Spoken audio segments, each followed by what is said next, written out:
Hello dear students. हमने पिछली class में VSEPR थ्योरी का पहला सिद्धांत पढ़ा था। पिछली क्लास में हमने पढ़ा कि इस थ्योरी को 1914 में सिजुका पावेल ने दिया था और इसको 1957 में गिलेस्पी और नाइहोम ने इसको परिवर्धित किया था। और इस थ्योरी के अनुसार कि किसी अणु या आयन की ज्यामिति उसके केंद्रीय परमाणु के आसपास उपस्थित इलेक्ट्रॉन युग्मों की संख्या व उनके व्यवहार पर निर्भर करती है।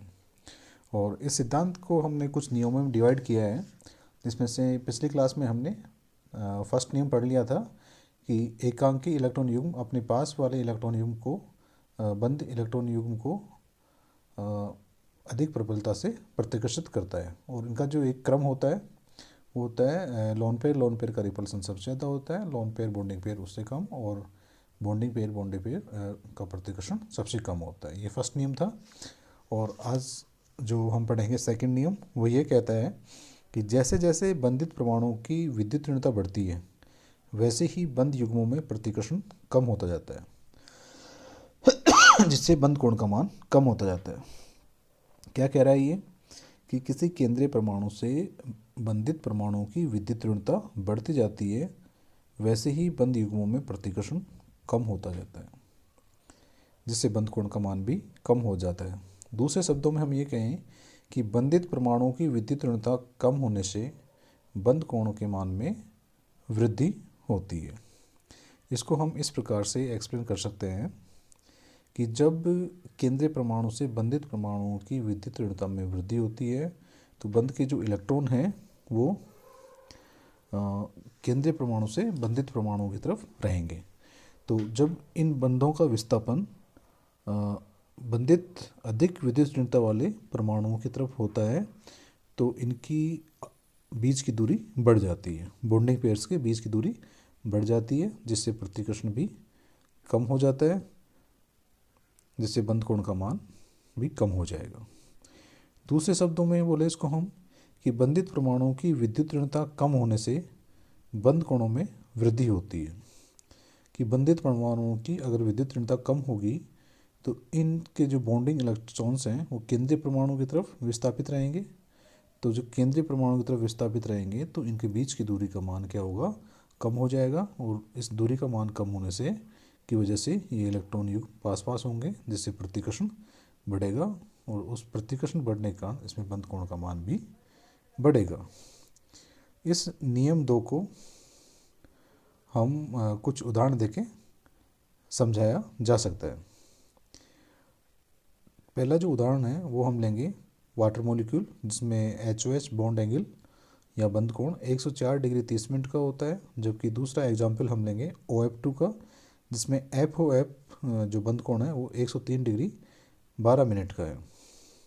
तो इसमें हम देखें कि H2O में sp3 संकरण है, इसी प्रकार OF2 में भी sp3 संकरण है। तो S2 इन दोनों ही में sp3 संकरण होने का इनका बंद कोण 109 डिग्री होना 109 डिग्री और 28 मिनट होना चाहिए था। लेकिन S2 के बंद कोण में कमी को हम नियम 1 के आधार पर समझा सकते हैं कि इसमें जो रिपल्सन है वो लोन पेयर और बॉन्डिंग पेयर के बीच में हो रहा है, और यहाँ पे जो इसमें 2 बॉन्डिंग पेयर हैं और 2 लोन पेयर हैं, जिसकी वजह से इसकी ज्यामिति भी उल्टी वी की तरह होती है और बंद कोण 104 डिग्री 30 मिनट का होता है। और यही तर्क हम OF2 के लिए भी दे सकते हैं। लेकिन OF2 का बंद कोण है जो H2O के बंद कोण से कम होता है। इसको हम इस तरह से एक्सप्लेन कर सकते हैं कि OF2 में फ्लोरीन है जो ऑक्सीजन से जुड़े हुए हैं, और H2O में हाइड्रोजन है जो ऑक्सीजन से जुड़े हुए हैं। तो हम ये जानते हैं कि दोनों ही अणुओं में H2O में OF2 में केंद्रीय परमाणु ऑक्सीजन है और इनसे बंधित परमाणु H2O में हाइड्रोजन है और फ्लोरीन में OF2 में फ्लोरीन है। साथ ही हम ये भी जानते हैं कि जो फ्लोरीन की जो विद्युत ऋणता है वो हाइड्रोजन से काफ़ी अधिक होती है, और दूसरा ऑक्सीजन की विद्युत ऋणता फ्लोरीन से कम होती है। तो हम H2 अणु की बात करें तो H2 अणु में ऑक्सीजन की विद्युत ऋणता हाइड्रोजन की विद्युत ऋणता से काफ़ी अधिक होती है, जिससे ऑक्सीजन और हाइड्रोजन बंध के जो इलेक्ट्रॉन हैं वो ऑक्सीजन की तरफ विस्थापित रहेंगे, जिससे इन दोनों बंध युग्मों के बीच की दूरी कम होगी। तो इनके बीच में रिपल्सन अधिक होगा, प्रतिकर्षण अधिक होगा, जिसकी वजह से इनका बंध कोण 104 डिग्री 30 मिनट का है। दूसरा जो मॉलिक्यूल है वो है OF2। इसमें केंद्रीय परमाणु ऑक्सीजन है और इससे बंधित परमाणु है वो है फ्लोरीन है। ऑक्सीजन और फ्लोरीन में हम विद्युत ऋणता के आधार पर तुलना करें तो फ्लोरीन की विद्युत ऋणता अधिक होती है, ऑक्सीजन की विद्युत ऋणता कम होती है। इसके कारण जो बंध के युग्म है, ऑक्सीजन और फ्लोरीन के मध्य जो बंध बना, उस बंध का जो इलेक्ट्रॉन युग्म है वो फ्लोरीन की तरफ विस्थापित रहता है, जिससे इनके बीच की दूरी, इन दोनों OF बंध युग्म के बीच की दूरी बढ़ जाती है और ये दूरी बढ़ने से इलेक्ट्रॉनों के मध्य होने वाला प्रतिकर्षण कम हो जाता है और प्रतिकर्षण कम होने से बंध कोण भी कम हो जाता है। तो जहाँ यह बंध कोण H2 में 104 डिग्री 30 मिनट का था, वो OF2 में घटकर 103 डिग्री 12 मिनट का हो जाता है। इसी प्रकार हम एक दूसरा एग्जाम्पल और ले सकते हैं कि NH3 में HNH बंध कोण 107 डिग्री 28 मिनट का होता है, जबकि NF3 में FNF बंध कोण 102 डिग्री का होता है। इसकी व्याख्या भी हम नियम 2 के आधार पर कर सकते हैं। नियम 2 के आधार पर देखें हम कि NH3 और NF3 दोनों में ही sp3 संकरण है। इसमें भी NH3 के हाइड्रोजन परमाणु अधिक विद्युत ऋणी फ्लोरीन परमाणु द्वारा प्रतिस्थापित हुए हैं, जिससे कि NF3 बनता है। अतः बंध युग्म के फ्लोरीन परमाणु की ओर खिसक जाने से बंध युग्मों की दूरी अधिक हो जाएगी और दूरी अधिक हो जाने से प्रतिकर्षण कम होगा और बंध कोण FNF भी HNH से कम हो जाएगा। इस तरह से समझिए इस बात को कि जो NH3 मॉलिक्यूल है उसमें केंद्रीय परमाणु नाइट्रोजन है और उससे जो बंधित परमाणु है वो हाइड्रोजन है। तो इसमें हम तुलना करें केंद्रीय परमाणु की विद्युत ऋणता की और इससे बंधित हाइड्रोजन परमाणु की विद्युत ऋणता की, तो नाइट्रोजन की विद्युत ऋणता हाइड्रोजन की तुलना में बहुत अधिक होती है। इस अधिक विद्युत ऋणता के कारण या नाइट्रोजन की अधिक विद्युत ऋणता के कारण नाइट्रोजन हाइड्रोजन बंध के इलेक्ट्रॉन युग्म या बंधित इलेक्ट्रॉन युग्म नाइट्रोजन की तरफ विस्थापित रहेंगे, नाइट्रोजन की तरफ अधिक रहेंगे, जिससे इनकी वजह में इनमें जो प्रतिकर्षण है वो बढ़ेगा, क्योंकि इनकी जो बीच की दूरी है कम हो जाएगी, तो जिसकी वजह से प्रतिकर्षण बढ़ेगा और प्रतिकर्षण बढ़ने से इनके बंध कोण का मान 107 डिग्री 18 मिनट हो जाता है। NH3 मॉलिक्यूल की बात करें तो इसमें केंद्रीय परमाणु नाइट्रोजन है और जो बंधित परमाणु है वह फ्लोरीन है, और हम ये जानते हैं कि फ्लोरीन की विद्युत ऋणता नाइट्रोजन से अधिक होती है।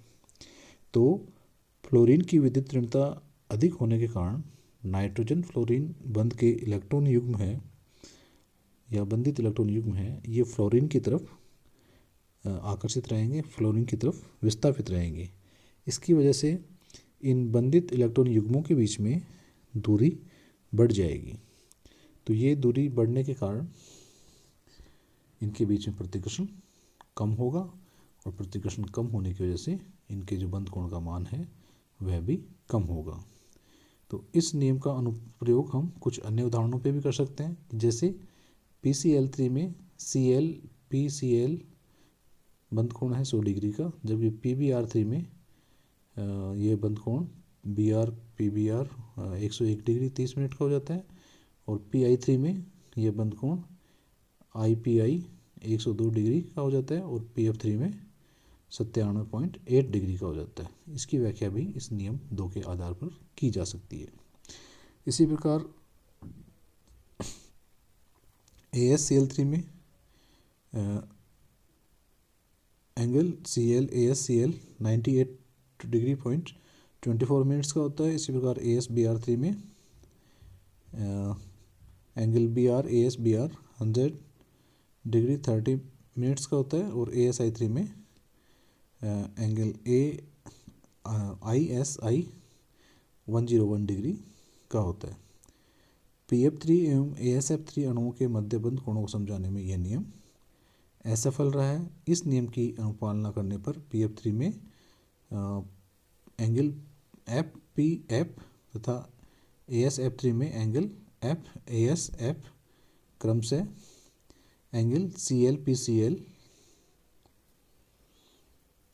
100 डिग्री तथा एंगल CLASCL 98 डिग्री 24 से कम होनी चाहिए, क्योंकि F की विद्युत ऋणता CL से अधिक होती है, परंतु वास्तव में इनके कोण होते हैं। PF3 में एंगल FPF 104 डिग्री और ASF3 में एंगल FASF 102 डिग्री का होता है। बंधित परमाणु की विद्युत ऋणता घटने पर बंध युग्म केंद्रीय परमाणु की ओर विस्थापित हो जाते हैं। इससे बंध युग्म इलेक्ट्रॉनों के बीच की दूरी कम हो जाएगी तथा उनमें आपस के प्रतिकर्षण में वृद्धि हो जाएगी। इसके परिणाम स्वरूप बंध कोण में बढ़ोतरी होगी।